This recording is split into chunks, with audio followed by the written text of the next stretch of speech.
were looking the post in front of the tomb at binabasa yung nakasulat sa lapida.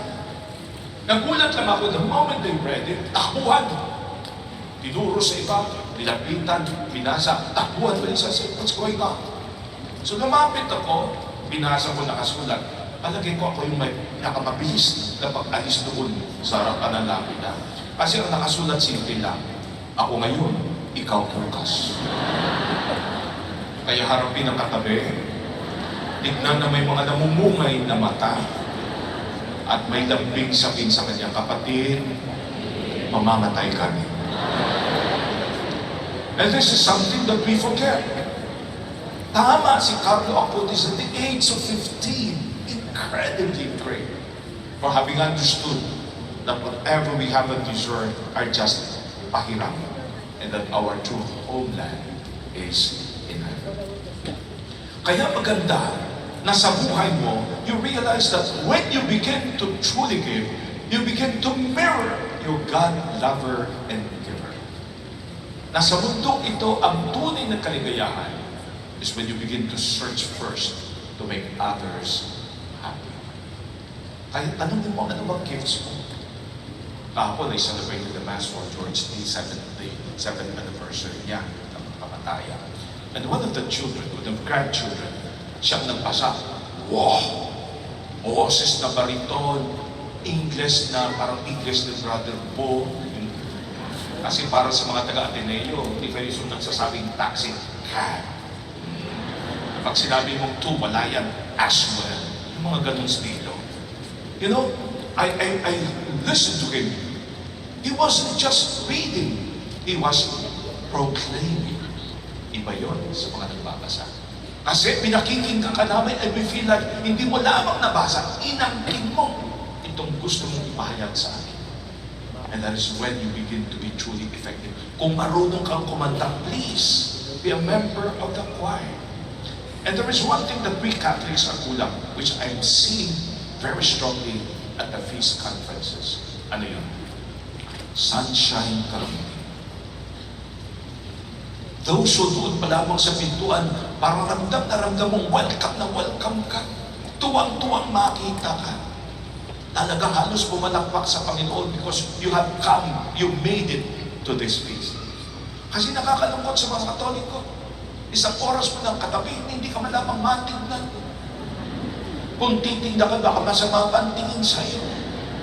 Pag nagbigay naman ng the gift of peace, para bagang electric fan hindi na makunto. There is something that must come from the heart that tells you we are family. Kaya kung ikaw naman ay parang bully ang dating, malaki ang katawan, nakakatakot na mukha, collector ka. Mas mapaparami yung collection natin. Oy, may paring gano'n na, hindi na si Father Collecti, he used to be, he's a member of the Josephines, no? Sa Santuario de San Jose, sa Green Hills. That guy was incredibly great. Pag siya hindi main celebrant, nandun lang yan. Magsusuot siya ng kanyang stola, yung kanyang damit, at bababa, magkukolekta. Yung ganun ng kolekta. Tapos titikitan ka. Pag hindi ka pa nagbibigay, hindi yan aalis. Tapos pag talagang parang nagmamatigas ka, susundot-sundutin ka na. Ang mas matindi eto, siyempre finally nakakaya magbibigay ka, sisilipin niya. Sa sigaw, only. Pero ilang simbahan, ilang konbento, ilang seminaryong na itayo niya. Because all of these were for the Lord.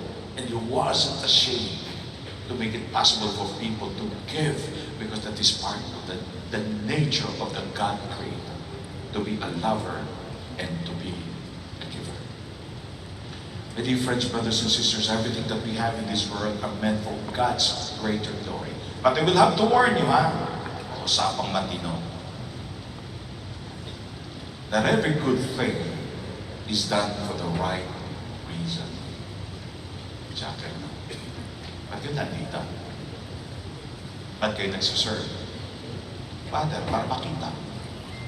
Nagbibisi-bisihan para manotice ng iba. And sometimes it becomes a very shocking thing. When you lose purpose, when you lose the end, not the end in the sense of ending, but the reason why you do the things that you do. Bibigyan ko na nga kayo ng sample. Pwede ba ito hanggang alauna? Nakakaya dyan na si Po. I used to have a charismatic group. We used to celebrate Mass at the S at Mega Mall. We don't get a crowd like this. But one day, may lumapit sa aking member, Father, may gustong mag-join sa atin. Ganun, pati okay. Father, natutulog sa pera. And then she described, she owns this, travels by helicopter, this. Sabi ko, if the Lord desires to bring her in, wala tayo doon. Sino gusto pumasok? Pasok lang. And so tell her, sabi niya, Father, mag-attend daw ng misa. Sabi ko, if she wants to bring one of the gifts to the altar, then let her do it. So pagkatapos ng misa, during the Mass, I saw her coming in. And then, usually, yung mga taong nagkaganon, may binibigay ng envelope. But sa akin, hindi importante yun eh. The fact that she was present, that's good enough. So, pagdating sa akin, ngumiti, and then that's it. Pero at the end of the Mass, nagpasabi, Father, may ibibigay daw siya. Ay, sabi ko, okay. So lumapit, and she was handing me an envelope. So ako naman, salamat, thank you so much. Kinukuha ko, ayaw bitawa. So sa harapan kami, nagbubunuan kami ng dalawang envelope doon. And then she said this that shocked the hell out of me. Father, walang photo. Sabi ko, okay, wala tayong magagawa. So I announced, members of the council, please come to the front. We will have a photo session. So nag-photo kami, and everything. Nang paalis na sila, ayaw umalis ng council ko. Kasi lahat isang natanong, magkano kaya laman?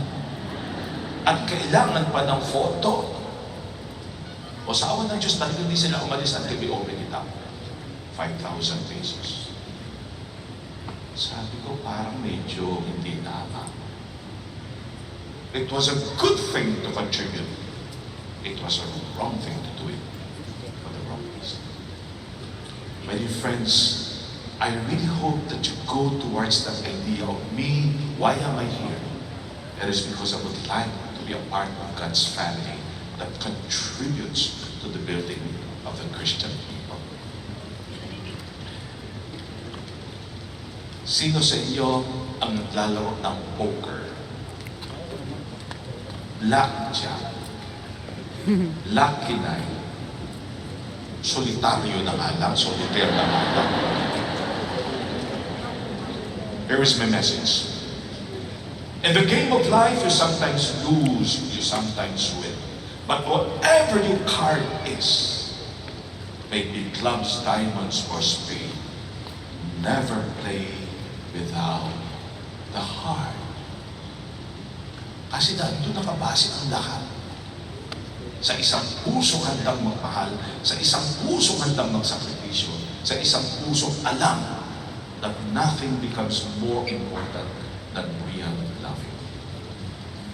I really am happy about the Feast family because in here, andun ka pa lang sa ibaba, everybody's greeting everybody. And it's a great feeling to know that you are a part of a family where there will always be space for you. Nang ako'y nagbigay ng talk one time sa CCTV.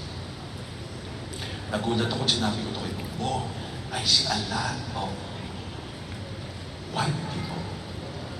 Only to find out they were pastors.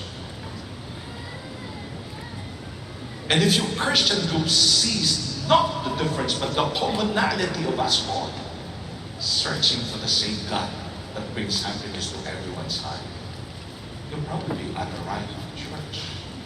Because, diba, you will only be known to be my disciples when you truly love one another. At pag sinabi mong love and give, hindi po ibig sabihin noon, ibig ka ng pera. There is so much more that money cannot buy that truly are important. Nakita nyo na tong video to pero tumantuwa ako kasi iniyakan ko to every time. A lola in New York, finally decided to do something because alam niya yung pension niya is not enough for her daily expenses. It was Valentine's Day and she decided to take advantage of that day. Goes to her garden and begins to cut flowers. Garden flowers na niya. Kinumpul-kumpul, nilagay sa isang balde, went to the New York State subway. And there she stood, thinking that somebody would pass by and get interested with the flowers, and nobody was. Alam mo naman sa New York, everybody to his own business. Nagmamadali. And she was just feeling smaller and smaller and smaller. The unseen, the one who is not important, the one who is not recognized, the one who is not valued for what she was, or who she was. Naiiyak na siya and decided to act up. Na may lumapit na isang binatilyo. Grandma, are those flowers for sale? Oh yes, my son, they are. Can I get the biggest bunch? Inigay sa kanya. Paid for it. And then did this. Ito yung iniyakan ko. Got the flowers, held them with two hands, placed them close to his heart, and then said this, kissed him, and Grandma, happy Valentine's Day.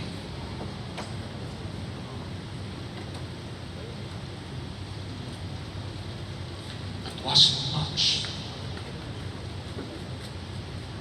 It hardly was anything. But the grandma that day did not become rich. But she felt, heard, seen, considered important. For in the eyes of God, nobody is a nobody. Everybody is a somebody. And this feast conference that desires to tell you we are family makes all of you feeling good, feeling seen, feeling important, feeling truly not a nobody, but somebody special to God and to these people. This feast is going to be one of the greatest blessings for us all.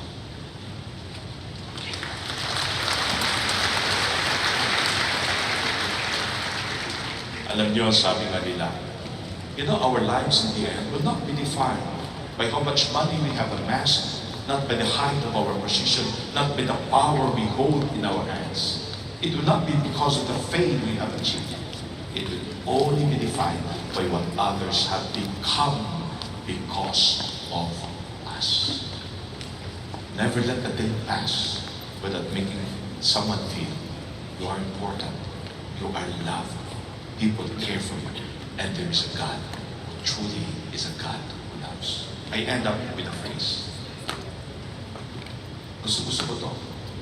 If your faith does not inspire you to save others, it probably is a faith that will not save you. Because you're not dying for something important. And Martin Luther King would tell us that if there is nothing in your life that makes you truly live, there probably is nothing. If there is nothing in your life you can die for, you probably have nothing in your life you can live for.